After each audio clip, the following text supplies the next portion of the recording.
आज आपका टॉपिक है ओम का नियम। तो जो ओम का नियम आप पढ़ेंगे, ओम का नियम जो होता है सरल परिपथों में यूज किया जाता है। तो सबसे पहले आप जानेंगे परिपथ क्या है। परिपथ, परिपथ का मतलब ये होता है कि विद्युत धारा के सतत व बंद पथ को आप क्या कहेंगे, परिपथ कहेंगे। मतलब विद्युत धारा का सतत एवं बंद पथ, मतलब विद्युत धारा का कंटिन्यूअस बहना और पथ कैसा हो, आपका बंद हो, उसे आप क्या कहेंगे, परिपथ कहेंगे। यदि हम लिखें विद्युत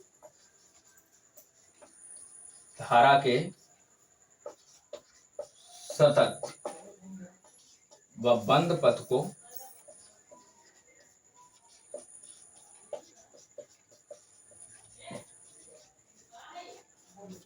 परिपथ कहते हैं। विद्युत धारा के सतत व बंद पथ को आप क्या कहते हैं, परिपथ कहते हैं। परिपथ जो होता है, इसके परिपथ में कुछ महत्वपूर्ण अवयव होते हैं, वो यूज किए जाते हैं। महत्वपूर्ण अवयव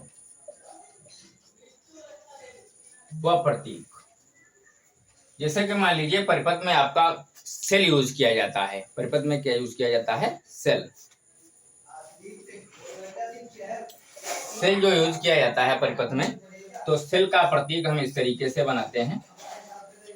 सेल में दो सिरे होते हैं, एक पॉजिटिव और एक निगेटिव। जिसको पॉजिटिव को आप क्या बोलेंगे, धनात्मक बोलेंगे, और निगेटिव का आप क्या बोलेंगे, ऋणात्मक। मतलब एक प्लस सिरा और दूसरा माइनस सिरा, मतलब इसको प्लस टर्मिनल और इसको माइनस टर्मिनल। ठीक, सेल में कितने टर्मिनल होते हैं, दो। दूसरा जो होता है वो होता है बैटरी। बैटरी, बैटरी जो होती है, इसमें आपका बैटरी के समझने से पहले आप जानेंगे कि बैटरी होती क्या है। बैटरी का मतलब ये होता है दो या दो से अधिक सेलों से मिलकर क्या बनाई जा सकती है, बैटरी बनाई जा सकती है। जैसे कि मान लीजिए आपके पास दो सेल हैं, इस सेल, मान लीजिए आपके पास दो सेल हैं, तो इस सेल का प्लस सिरा और इस सेल का माइनस सिरा जब आपस में जोड़ते हैं तो किसका निर्माण करती है, बैटरी का निर्माण करेगी। यदि हम इसका प्रतीक बनाएं तो इस तरीके से बना सकते हैं, ये प्लस हुआ और ये माइनस। मतलब कहने का ये है कि पहले सेल के ऋण सिरे को दूसरे सिरे सेल के धन सिरे से जोड़ते हैं, तो इस प्रकार जो निर्माण होता है वो क्या कहलाती है, बैटरी कहलाती है। नंबर 3, आपका मान लीजिए प्लग कुंजी होती है। प्लग कुंजी, प्लग कुंजी बंद। एक प्लग कुंजी बंद होती है, तो बंद प्लग कुंजी को आप इस तरीके से दर्शाते हैं। बंद प्लग कुंजी को आप इस तरीके से दर्शाते हैं। एक आपकी होती है खुला, खुला प्लग कुंजी। जो खुला प्लग कुंजी होती है उसको आप इस तरीके से दर्शाते हैं। खुला प्लग कुंजी को आप किससे दर्शाते हैं, इस तरीके से दर्शाते हैं।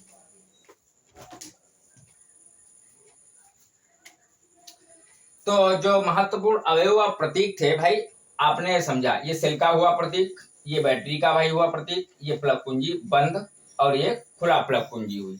तो मेन टॉपिक जो आपका है वो है ओम का नियम। तो ओम का नियम समझिए पहले। ओम का नियम ये होता है कि यदि किसी चालक की भौतिक अवस्थाएं अपरिवर्तित रहें तो उस चालक के सिरों पर लगाया गया विभवांतर उसमें बहने वाली धारा के क्या होगा, समानुपाती होगा। यदि हम इसको लिखें तो आप कह सकते हैं कि V प्रोपोर्शनल I। तो चालक के सिरों पर विभवांतर कितना लगाएंगे, V। धारा कौन सी चालक में बहेगी, I। दोनों क्या होंगे, एक दूसरे के समानुपाती होंगे। तो V जो होता है वो डिपेंड होता है इस पर, I पे। मतलब V बढ़ेगा तो I बढ़ेगी। मतलब कहने का ये है कि V आधा होगा तो I भी आधी हो जाएगी, V दुगना होगा तो I भी दुगनी हो जाएगी। ये आपने समझा।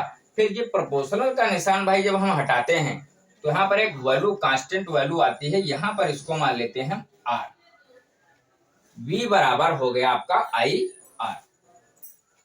V इसमें हुआ विभवांतर, R हुई रेजिस्टेंस, I हुई धारा, मतलब प्रतिरोध। तो यहाँ यदि R की हम वैल्यू निकालें तो R बराबर होता है आपका V अपॉन I। तो यदि यहाँ से आर जो है V अपान आई के क्या होगा, बराबर होगा। तो